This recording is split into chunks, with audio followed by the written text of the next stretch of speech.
عاوز اطلب طلب من اخواتنا بتوع الرابطه بعد اذنكم، يعني عشان خاطر العبد لله، مش عشان خاطر حد، وعشان خاطر ربنا يعني قبل اي حد يعني.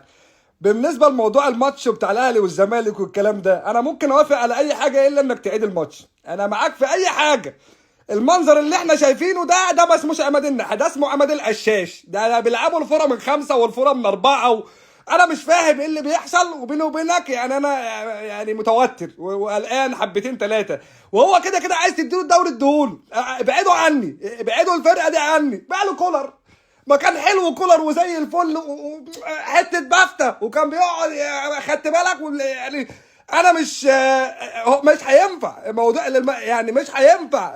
انت يابا خدت بالك واديهوله، انما انا مش هينفع اخده، لان انا لو هو يعني احنا لو خدت بالك الولا امام النهارده خد هداف الدوري، امام عاشور يعني مباراتين ثلاثه خد هداف الدوري. عمال ان القشاش ده لو بيلعب من اول الدوري كان خلصه من زمان. كان الاهلي خد الدرع من زمان وخد افريقيا، وكان خدنا احنا كمان معاه اصلا، حطينا في النادي الاهلي. الوضع ده لا يليق بنا، وقعد الله ما هينفع. اخواتنا بعد اذنكم ابعدوا الناس دي عننا. انا مش عايز اتكلم في اي حاجه، ولا فنيات ولا مثلثات ولا مربعات ولا اهداف قادمون من الخلف ولا الحلويات والقطايف واللطايف اللي كان. مش عايز اتكلم عن اي حاجه، ما سيبوهم. خدت بالك؟ ابعدوا الناس دي عننا. انا يعني مش اهم حاجه، انا مش خدت بالك. المهم ان انت الناس دي موضوع الاعاده ده على جتتي وجتة شامبو مش هينفع. مش والله العظيم ما هينفع. انت يابا اديله الدوري. ده عماد النحاس ده لو كان بيلعب مباراه سان داونز وعهد الله كان اكلهم 5 مرتاح.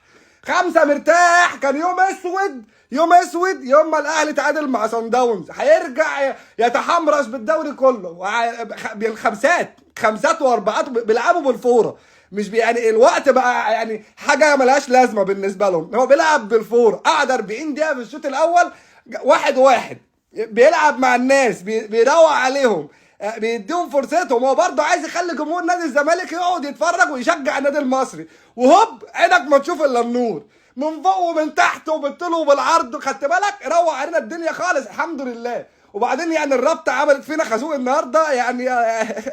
انا مش عارف. هو تقريبا كابتن محمود الخطيب هو الراعي الرسمي للرياضه في مصر، هو اللي بيحكم البلد دي في الرياضه، هو اللي يقول الرياضه تعمل ايه وما تعملش ايه. ماتشنا مع بيراميدز يوم 13، وانتوا عارفين ان احنا علم واطيه ولا الاصل وممكن ما نروحش الماتش.